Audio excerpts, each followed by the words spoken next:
So I get asked frequently on a daily basis, how do you have the confidence to take a trade? How do you have the confidence to hold a trade? How do you have the courage? Or how do you, like everything, all of these questions, how do I have the confidence to do? Well, the first reason on why I have the confidence to take a trade is because I have a proof trading system that I have tested for over the past 3 years, and no matter what, I stick to my rules. I know that if I see a trend line rejection, structure, EMA, trend, and then fib, that's my trade, and that's it. Every single time I take a trade, I have fully accepted the risk.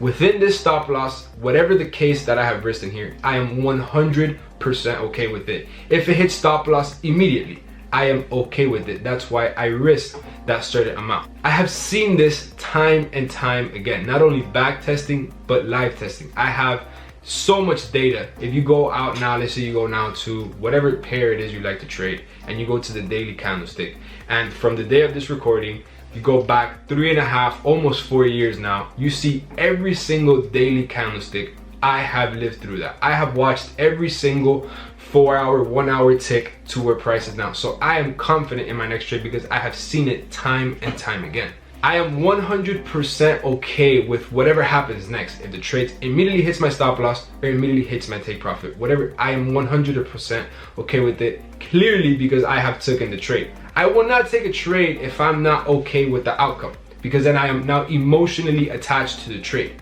So those are the main things on how you are confident and have the courage to take the trade. I would go back, write them down, do whatever it is you have to, but every single time I take a trade, I ask myself, does this trade meet my rules? Whatever the rules is, if you trade impulsive, is this an impulsive trade? Yes or no? Have I fully accepted the risk? Can I take this trade and completely go to sleep and wake up 100% okay with what that happens? If I lost, if I'm at break even, are you okay with what happens? Have you seen this before? Are you taking this because you're bored? Are you taking this because you haven't taken a trade in the past 3-4 days? Are you taking this because you just want to be involved? And what is your why behind this trade? Why? Why are you taking this trade? Are you taking this trade because it met your rules? Or are you taking this trade just because you want to feel involved? I feel like that is the most important one.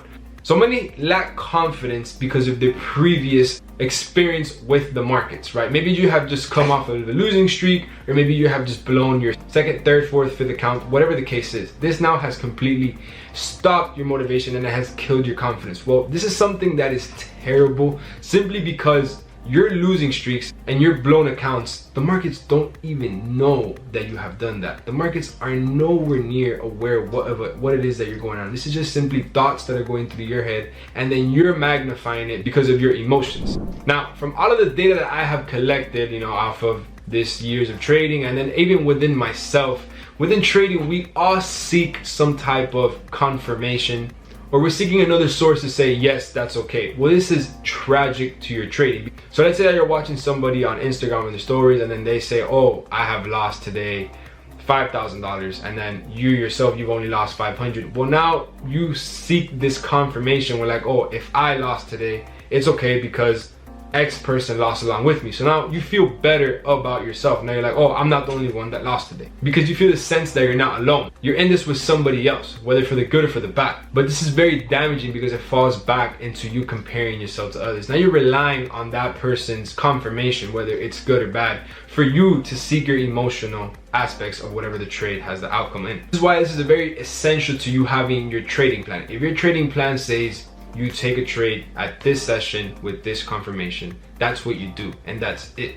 If your trading plan says you go to break even at a 1-to-1, once you are 1-to-1, you go break even, and that's it. You don't go out breaking these rules like, oh, I'm gonna wait till it gets to 1.5 and then I go break even, and then that it tends to come back up, takes you out of break even. Now you're emotionally attached to the trade, and then you're not confident when it comes back to putting the trade at break even because now you have moved around your rules. And what this trading plan does is that it doesn't let you go out seeking exterior confirmation, because maybe the person you're watching or whoever it is you're following, they have a completely different trading aspect and a completely different trading style that you have. The only way to build this type of confidence and this type of courage is by experience. It's not gonna come from your first, second, third month. And I know it sucks. This is not what you guys want to hear, but this is like school. You don't go to school your first 6 months of college and then you're already let's say you're studying to be a doctor, you're not already doing surgeries or in the surgery room. You first need to understand and know what it is you're getting in. And then you need to understand if that's what you want to get in. And then a year down the line, whatever the case is when you start touching the patient and working on them hands-on. So this is very much the same. You need to collect that data every single day. You need to go to the school. You need to learn before you earn. And I know people find this very annoying. For some reason, I don't know why, but journaling. Journaling is like your homework.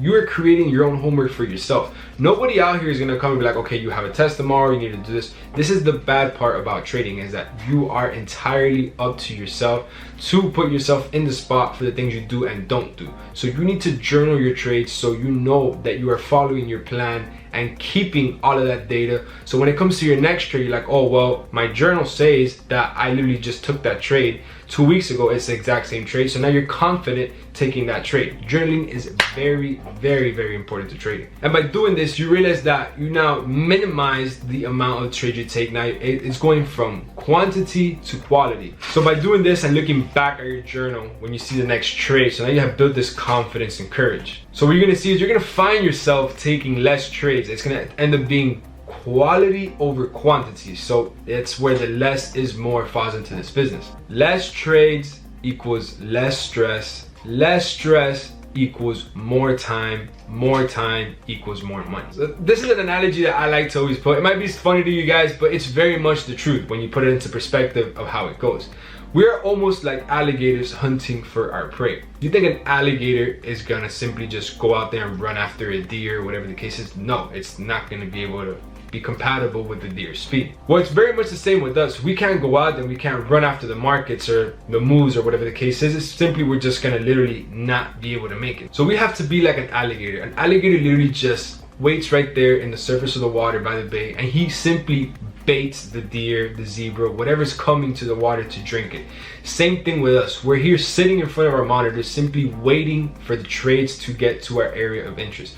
We're not gonna go out there to the market, run after it, and force it to get to our area of interest. Same thing with an alligator. An alligator is not gonna force the deer or the zebra to come to the shore so that it takes a sip of water. It can't run out and grab it so it brings it there. No, it needs to simply wait for it to get there. Once it gets there, it's close enough, then it takes the strike and it hits.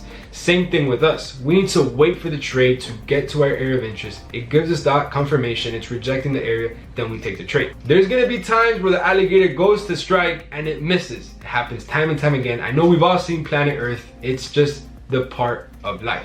Same thing, the trade's gonna get to our area of interest, it's gonna be a beautiful rejection, and it's gonna be a loser. That's why you need to have accepted the risk within the stop loss area. So if the deer runs away, let's say the alligator misses, whatever the case is, that's fine. What does the alligator do? Just simply go right back into the water, move to a different spot, and wait for the next deer. He knows he cannot run after the deer because it's pointless. It's just not gonna happen. Same thing with us. When we lose a trade, we need to just be like, all right, cool. We'll wait for the next trade to come to our next area of interest, and that's it. We simply wait in front of our monitors, same way how the alligator waits in the water. And you think that the alligator goes 2-3 days without eating because there's just simply no deer coming to get to the water. You think he's gonna go ahead and change the strategy and start running after the deer? No, he's simply gonna stick to his plan, which is wait for the deer to get near the water, and then he strikes when it gets there.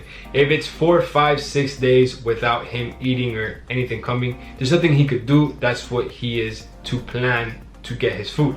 Same thing with us. If our plan is to wait for all time frames to be in sync, waiting for rejection from support, EMA, FIB, everything that I put in my YouTube videos and the learn, then you simply just need to wait for that. Nobody's gonna judge the alligator when he has gotten the deer inside the water. It's that simple. Nobody's gonna judge you after waiting 3-4 days and then you get those massive swing trade moves by simply sticking to your plan. Nobody's gonna judge you once you get to that point. Now this is something very key. Believing that you have to be doing something in order to be doing something is damaging. I'm gonna say that again. Believing you have to be doing something in order to be doing something is damaging.